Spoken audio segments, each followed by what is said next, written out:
14th, 2003, the Northeast blackout. I had the day off. Circle Line evacuated more than 8,000 here. 8 years ago, behind us, Sully and Skiles landed the jet plane in the river. You're on the Circle Line vessel that responded. Some of those crew members on board this ship today. I had the day off.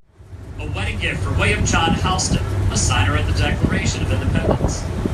Cedar Street, Pine Street, Oyster Street, Pearl Streets. Historic. They're not alphabetic or numeric. Hard to find your way. Take a map for Lower Manhattan. Left and right, the air vents of the Holland Tunnel stick out, pre-brick towers. The world's first underwater vehicular tunnel longer than 1 mile is below us. What Cliff Holland figured out, pump fresh air into the bottom. The hot exhaust rises to the ceiling anyway, blow it out the top, circulate the air every 90 seconds. Want to see the future? Look what the tunnel engineer looked right. USA Today calls Jersey City corporate, hotel, and residential buildings the best planned urban community in the U.S. You want to see the past? Look left.